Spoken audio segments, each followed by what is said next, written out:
Assalamualaikum warahmatullahi wabarakatuh. Sebelumnya perkenalkan, kami dari kelompok 7 yang beranggotakan Anita, Diani Fitrah, Muhammad Habibur Rahman, dan Saadatul Abadiah akan mempresentasikan makalah kami yang berjudul Karakteristik Klien dan Jenis-jenis Konseling.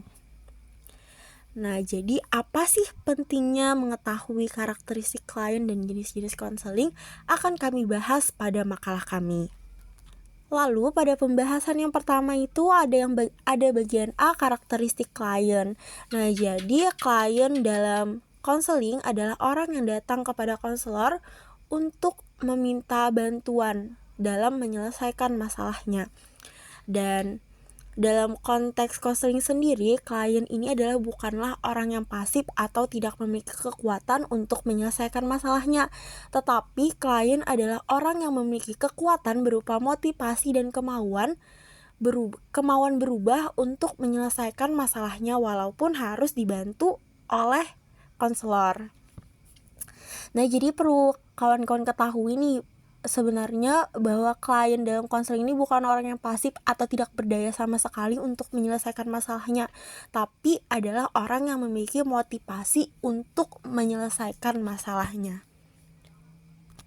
Lalu berikutnya ini tentang karakteristik klien. Nah, jadi kalau para pemakalah sebelumnya itu kan ada membahas tentang karakteristik yang harus dimiliki oleh konselor. Nah, kalau membahas tentang karakteristik klien ini adalah yang dimaksud ini adalah karakteristik klien yang wajib diketahui oleh seorang konselor. Hal tersebut bisa mencakup kepribadian, tingkah laku, dan keunikan sendiri yang harus diterima dan juga dipahami oleh konselor agar proses konseling dapat berjalan dengan lancar dan juga berhasil. Nah, aspek kepribadian klien sendiri meliputi perilaku, emosi, motivasi, harapan, kecemasan, serta sebagainya akan terlihat nih ketika klien menjalani proses konseling. Klien akan membuka diri tentang kehidupannya secara perlahan-lahan, baik disengaja ataupun tidak sengaja ketika proses konseling sedang berlangsung. Memahami klien sendiri nih bagi konseling atau konselor diartikan sebagai upaya untuk mengerti keadaan klien dan latar belakangnya serta mengetahui dan juga memahami lebih mendalam. Adapun dalam buku Konseling dan Terapi karya Gusarna memberikan petunjuk cara memahami klien agar lebih efektif. Di antaranya itu adalah mengetahui masalah apa sih yang sedang dihadapi klien, bagaimana pandangan klien terhadap masalahnya, bagaimana kondisi lingkungan klien memberikan pengaruh, dasar dan teori apa yang digunakan untuk membantu menyelesaikan masalah klien, serta langkah apa yang harus diambil selanjutnya oleh klien. Nah, hal tersebut yang harus diketahui dan juga dikuasai oleh seorang konselor. Nah, lalu setiap individu itu kan pasti memiliki keunikannya masing-masing. Nah, begitu juga dengan klien dalam proses konseling pasti memiliki keunikannya sendiri yang harus dipahami oleh konselor. Nah, keunikan itu diantaranya adalah keunikan kebutuhan. Nah, keunikan kebutuhan yang dimaksud di sini adalah kebutuhan klien yang beragam selalu memunculkan keunikan. Nah, dan keunikan tersebut harus dipahami oleh seorang konselor. Kebutuhan itu bisa mencakup kebutuhan fisiologis, rasa aman, sosial, serta kebutuhan akan harga diri. Nah, lalu yang berikutnya itu ada keunikan kepribadian. Nah, kepribadian klien merupakan keseluruhan dari tingkah laku, sikap, sifat klien yang terbentuk dari lahir hingga tutup usia. Nah, menurut William Stern, kepribadian yang dimiliki seseorang adalah hasil dari penggabungan faktor internal dan juga faktor eksternal. Nah, faktor internal klien adalah semua faktor yang berasal dari dalam diri klien yang meliputi faktor bawaan sejak lahir nih, seperti temperamen atau suasana hati, ketegangan, dan kegembiraan. Dan juga konstitusi atau sifat jasmani seperti postur tubuh. Nah, sedangkan faktor eksternal klien seperti lingkungan keluarga, pergaulan. Nah, keunikan kepribadian klien inilah yang bisa terlihat dari segi perilaku yang nampak dan dapat dilihat secara langsung dan diamati oleh seorang konselor. Lalu berikutnya itu adalah adanya keunikan bakat. Nah, bakat konseling adalah kemampuan khusus klien dalam berbagai bidang. Nah, contohnya ini seseorang yang memiliki bakat numerikal, maka dia akan mampu bekerja dengan angka, begitupun dengan yang lainnya. Nah, setiap orang memiliki bakat berlainan dan hal ini juga yang harus diperhatikan oleh konselor ketika proses konseling. Nah, dari berbagai macam bakat yang dimiliki oleh klien mempengaruhi tindakan yang akan diambil oleh konselor. Lalu berikutnya itu ada keunikan motif dan motivasi. Nah, setiap orang memiliki motif serta motivasi dengan kadar yang berbeda. Nah, motif klien atau konseling merupakan suatu keadaan di mana klien memiliki dorongan untuk bertindak. Nah, sedangkan motivasi klien memiliki kesinambungan dengan motifnya. Sebab kehadiran motivasi sebagai penggerak motif untuk menguatkan intensitas perilaku klien. Lalu berikutnya itu ada keunikan minat. Nah, jadi minat klien adalah kecenderungan klien untuk tertarik pada sesuatu kegiatan tertentu. Minat adalah potensi typical yang menunjang perilaku klien. Nah, jika klien memiliki minat yang tinggi, maka proses konseling akan berlangsung dengan baik. Nah, begitu juga sebaliknya nih. Jika klien memiliki minat yang rendah, maka konselor perlu memberikan penguatan atau dorongan lagi agar minatnya itu tinggi dan juga agar proses konseling dapat berjalan lancar. Lalu berikutnya itu ada keunikan perhatian. Nah, perhatian adalah pemusatan tenaga psikis tertentu pada suatu aktivitas. Dalam konseling, perhatian konseli adalah pemusatan tenaga psikis konseli pada proses konseling. Nah, intensitas klien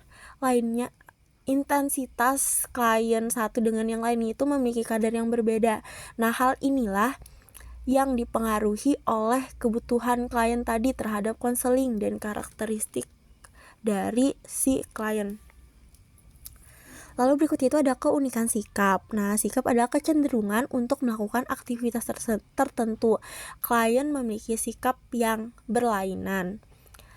Jadinya klien memiliki keterlibatan yang berbeda pula dalam proses konseling. Nah, jadi maka konselor profesional harus bisa mengembangkan sikap konseli atau klien dengan cara menjaga standar mutu pelayanan konseling. Lalu berikutnya itu ada keunikan intelijensi. Nah, jadi intelijensi adalah sebuah kemampuan mental umum seorang klien. Kemampuan tersebut merupakan potensi potensial. Jadi, pengertian dari kemampuan potensial ini merupakan kemampuan seorang klien yang bersifat laten, yang dimana fungsi dari kemampuan ini melakukan sesuatu dengan cara tertentu untuk menunjang kemampuan yang nyata. Seorang klien yang dimana dia memiliki tingkat intelijensi superior, maka dia lebih berani untuk mengambil keputusan, lebih cerdas, lebih kreatif, serta akan lebih cekatan dalam melakukan sesuatu. Nah, jadi keunikan intelijensi ini juga yang harus dipahami oleh konselor agar dapat memahami kliennya. Lalu yang berikutnya itu ada keunikan kebiasaan. Nah, kebiasaan di sini merupakan sebuah tingkah laku yang selalu ditampilkan oleh individu dalam berbagai keadaan tertentu. Biasanya, kebiasaan seorang klien bisa terwujud pada tingkah lakunya yang nyata, seperti halnya memberikan senyum kepada konselor, mengucapkan salam. Nah, sedangkan yang tidak nyata seperti halnya berpikir, bersikap, merasa, dan lainnya. Fungsi dari pelayanan konseling sendiri adalah untuk mengembangkan kebiasaan positif dari seorang konselor, mengembangkan kebiasaan untuk bergaya hidup lebih produktif, serta mengembangkan kebiasaan bertoleransi. Nah, berikutnya akan disampaikan oleh saudara Dia. Lalu yang berikutnya itu ada harapan klien. Harapan ini diartikan sebagai kebutuhan yang ingin dipenuhi oleh seseorang. Nah, di dalam konseling sendiri, klien itu datang kepada konselor dengan sebuah harapan bahwa masalah yang dihadapinya itu akan selesai. Nah, tapi yang menjadi kendala di sini, yang sering terjadi itu adalah ini ketidakseimbangan antara harapan dan juga kenyataan. Karena apa? Karena si klien itu terlalu memberi harapan tinggi sedangkan realitanya tidak sesuai. Nah, ini juga salah satu yang menjadi penyebab si klien ini kecewa, menimbulkan kekecewaan klien yang dapat berakibat terhadap proses konseling, seperti misalnya proses konseling berhenti karena klien sudah tidak mau lagi karena kecewa tadi. Nah, ini makanya ada sebuah tantangan dan juga PR bagi seorang konselor agar dapat menginformasikan dan juga memberikan pemahaman kepada kliennya agar harapannya itu realistis dan juga logis sehingga meminimalisir kekecewaan yang didapat oleh klien ketika atau saat menjalani proses konseling. Baik, di sini saya akan melanjutkan yang bagian 3, yaitu tentang pengalaman dan pendidikan klien. Nah, yang dimana mengenai pengalaman dan pendidikan seorang klien merupakan salah satu hal yang penting sebagai penentu akan keberhasilan proses konseling. Nah, mengapa seperti itu? Karena dengan adanya pengalaman dan pendidikan tersebut, klien akan lebih mudah untuk menggali masalahnya. Apa sih yang dia hadapi, bagaimana sih yang dia hadapi, dia akan lebih mudah karena secara tidak langsung jika pendidikan dan pengalamannya baik, maka itu akan berpengaruh juga ke kehidupannya di dalam sehari-hari, dan itu juga pasti berpengaruh untuk pengalamannya menghadapi masalah.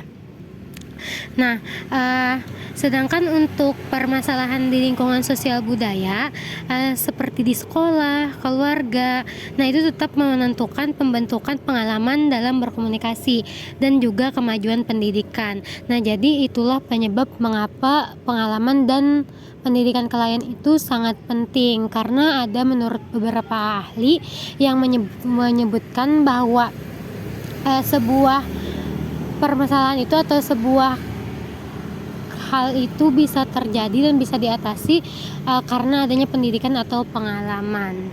Mungkin selanjutnya akan dilanjutkan oleh teman saya. Ini saya akan menjelaskan tentang macam-macam klien. Ada 5 macam jenis klien. Yang pertama, klien sukarela. Yang kedua, klien terpaksa. Yang ketiga, klien enggan. Yang keempat, klien bermusuhan atau menentang. Yang kelima, klien krisis. Nah, untuk klien sukarela ialah klien yang datang ke ruang konseling dengan sendirinya, yang membawa maksud serta tujuan, yang mana ia ingin membahas suatu permasalahan atau ingin membicarakan terkait pekerjaan atau studi dan lainnya. Ciri-ciri klien sukarela ialah ia datang atas keinginan sendiri, lalu ia mudah berinteraksi dengan konselor, terbuka dalam menceritakan masalahnya, dan ia memiliki niat untuk menyelesaikan masalahnya, dan ia juga menceritakan semuanya dengan jelas, kemudian ramah saat meminta bantuan, dan rela menceritakan suatu hal yang menyakitkan. Sekalipun klien ini datang secara sukarela, konselor tetap harus mempelajari sikap emosi dan harapan mereka terhadap proses konseling, karena hal ini berdampak besar bagi klien itu sendiri, yang berharap saran tersebut mampu memenuhi harapan dan kebutuhannya. Yang kedua, ada klien terpaksa. Klien terpaksa ini ialah mereka yang datang bukan atas kemauannya, namun dengan dorongan orang sekitar, karena kebanyakan dari mereka tidak menyadari atas masalah yang dihadapi. Adapun ciri-cirinya ialah klien ini bersifat tertutup, enggan berbicara, mencurigai konselor, dan memiliki sikap yang tidak ramah. Yang ketiga, klien enggan. Klien enggan ini ialah klien yang enggan untuk dibantu. Mereka cenderung banyak berbicara karena hanya ingin berbincang dan enggan menyelesaikan masalahnya. Ada juga yang hanya diam karena tidak ingin dibantu untuk menyelesaikan masalahnya. Namun, untuk menghadapi klien enggan ini ada beberapa upaya yang dapat kita lakukan sebagai konselor.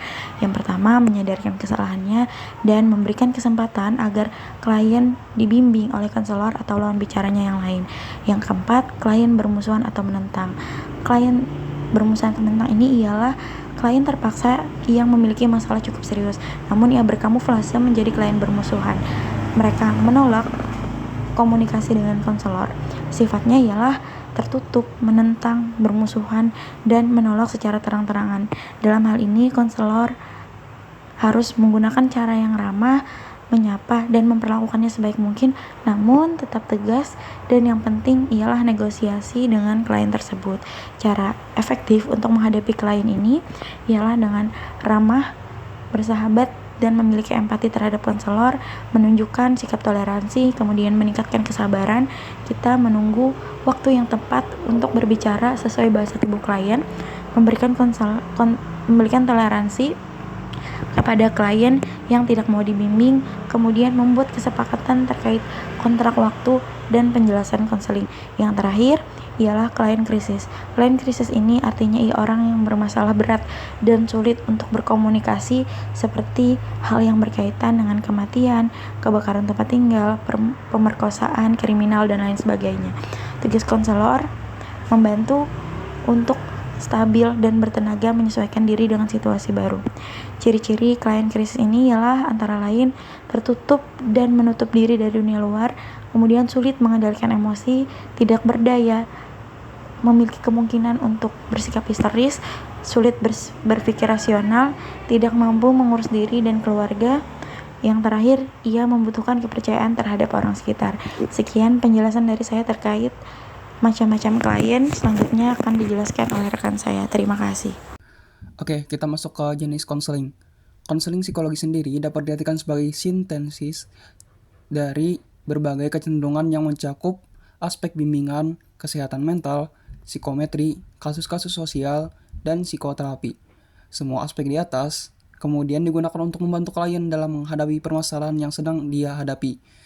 Dalam pendapat lain, konseling psikologi dapat diartikan sebagai suatu interaksi yang dilakukan oleh konselor dan klien yang digunakan untuk mengidentifikasi persepsi, nilai, kebutuhan, pengalaman, perasaan, masalah yang tengah dihadapi, serta harapan. Oke, kita masuk ke jenis-jenis konseling itu sendiri. Yang pertama yaitu konseling individual.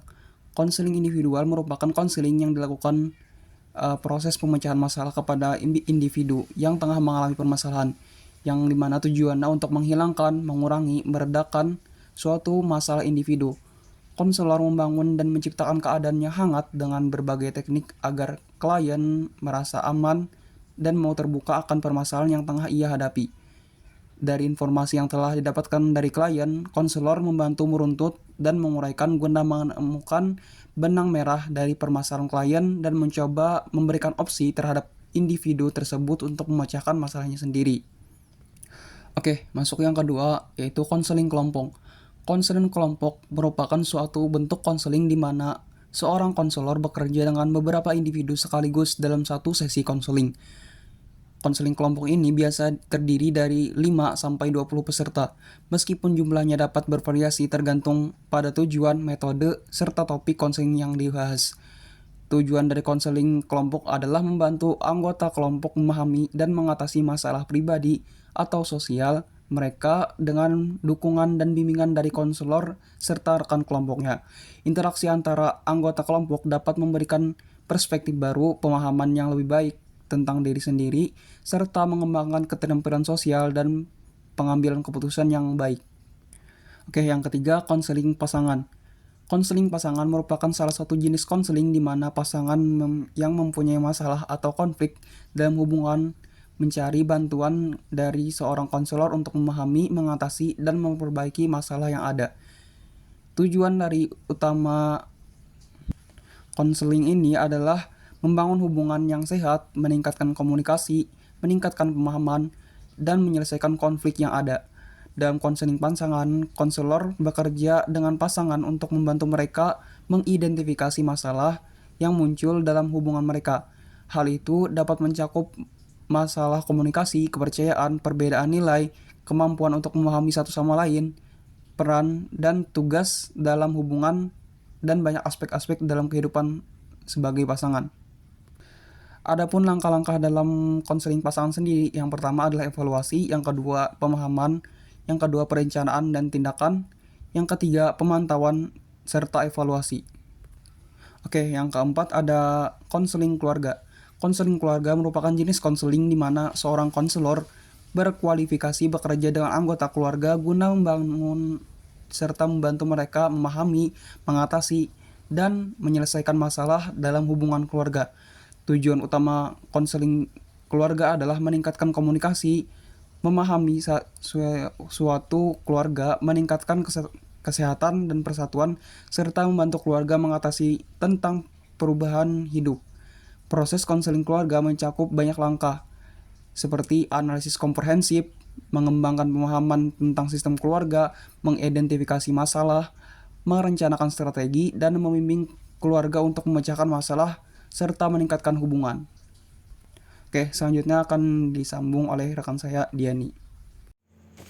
Baik, di sini saya akan melanjutkan presentasi yang telah disampaikan oleh rekan saya tadi mengenai jenis-jenis konseling. Apa sih konseling selanjutnya? Yaitu konseling nomor 5, konseling karir. Bisa teman-teman lihat dan teman-teman baca di dalam makalah yang dimana konseling karir ini merupakan sebuah proses dimana seorang psikolog atau konselor memberikan bantuan kepada individu atau seseorang untuk mengupayakan pengembangan karakter pribadinya, terutama di dalam dunia kerja. Nah, di mana konseling ini juga dapat mengembangkan sikap positif di kalangan dunia kerja dan serta juga dapat memberikan pelatihan keterampilan terhadap kerja. Dan di mana konseling ini dapat berguna di berbagai lingkup seperti perusahaan, organisasi, ataupun sekolah. Baik, yang selanjutnya itu ada konseling perkawinan. Apa sih yang dimaksud dengan konseling perkawinan ini, teman-teman?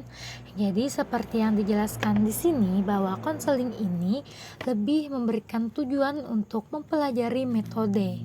Apa sih metode seperti apa sih yang dipelajari? Yaitu seperti metode penurunan ketegangan dalam emosional, yang dimana itu dapat membantu individu atau seseorang yang menikah untuk memecahkan masalah dan juga menentukan bagaimana nih atau apa sih pola yang tepat dan juga baik serta benar dalam pemecahan masalahnya tersebut. Nah, biasanya penurunan ketegangan emosi ini itu dilakukan ketika pasangan sedang mengalami emosional yang sangat tinggi atau sangat berat, teman-teman. Dengan adanya konseling ini, itu diharapkan dapat memberikan bantuan kepada individu atau pasangan tersebut untuk menekan emosinya tersebut melalui ventilasi atau pengeluaran dengan cara membuka emosinya sebagai katarsis, yang dimana itu juga dapat berdampak terhadap tekanan-tekanan emosi yang sedang dia hadapi. Jadi konseling ini sangat penting nih untuk keharmonisan yang ada di dalam perkawinan. Terus yang selanjutnya nih teman-teman, ada konseling ekologis. Nah, perlu teman-teman ingat bahwa konseling ekologis ini juga bisa disebut dengan konseling lingkungan. Jadi apabila nanti ada dijelaskan mengenai konseling lingkungan, itu juga sama dengan konseling ekologis. Jadi teman-teman tidak perlu kebingungan lagi. Nah, apa sih yang dimaksud dengan konseling ekologis atau lingkungan ini? Ya, jadi katanya bahwa konseling ini merupakan tindakan untuk dapat membantu meningkatkan pengembangan potensi seseorang atau individu. Akan tetapi itu lebih kepada psikis, sosial, dan lain-lain. Dan di mana konseling ini biasanya dikerjakan antar tim, yang dimana antar tim tersebut terbagi dari berbagai pihak yang ada di lingkungannya tersebut. Nah, baik, yang selanjutnya ada 2 jenis konseling terakhir. Yang nomor 8 itu ada konseling sosial pribadi dan belajar. Nah, dapat kita simpulkan apa sih yang dimaksud dengan konseling sosial pribadi dan belajar ini? Jadi konseling ini biasanya dilakukan oleh para tutor, konseling, atau pembimbing. Nah, jadi kita harus mengetahui nih, apa sih pengertian dari konseling pribadi dan apa sih pengertian dari konseling belajar. Nah, jadi konseling pribadi itu merupakan konseling untuk membantu orang memahami norma, praktek, dan lain-lain. Yang dimana hal ini sangat diperlukan seseorang tersebut dalam bermasyarakat, yang dimana dapat berdampak kepada adaptasi seseorang tersebut di lingkungan masyarakat tersebut, sehingga dapat secara positif, adaptif, dan lain-lain. Nah, yang selanjutnya itu ada definisi atau pengertian dari konseling belajar. Nah, jadi konseling belajar ini berguna untuk memahami kebiasaan sikap belajar secara baik, positif, dan lain sebagainya, serta dapat meningkatkan rasa motivasinya. Jadi hal ini sangat penting digunakan apabila kita bermasyarakat, atau untuk pribadi kita sendiri, atau untuk belajar. Nah, yang terakhir itu ada konseling kesehatan. Dapat kita garis miring ini teman-teman, bahwa konseling kesehatan ini gunanya itu untuk memberikan kemampuan serta pemahaman untuk seseorang atau kita sendiri agar bisa menjaga atau merawat kesehatan diri serta lingkungan yang ada pada diri kita. Nah, jadi itu sangat penting ya teman-teman. Contohnya bisa kalian lihat juga di dalam makalah, itu ada seperti konseling sehat untuk reproduksi remaja, karena hal itu sangat berguna untuk remaja di zaman sekarang gitu loh. Yang kedua juga ada cara bagaimana menjaga kesehatan anak kepada ibu-ibu, karena sangat banyak ibu-ibu yang masih minim akan kesehatan anak-anak. Bukan kesehatan sih, bagaimana cara dia menjaga kesehatan anaknya tersebut, terutama juga bisa dalam halnya mental nih teman-teman. Baik, mungkin itu saja yang dapat kami sampaikan dari kelompok 7. Mohon maaf apabila ada kesalahan, kekurangan, dan sebagainya. Terima kasih atas segala perhatian. Mohon maaf atas segala kekurangan. Wabillahi taufiq wal hidayah. Assalamualaikum warahmatullahi wabarakatuh.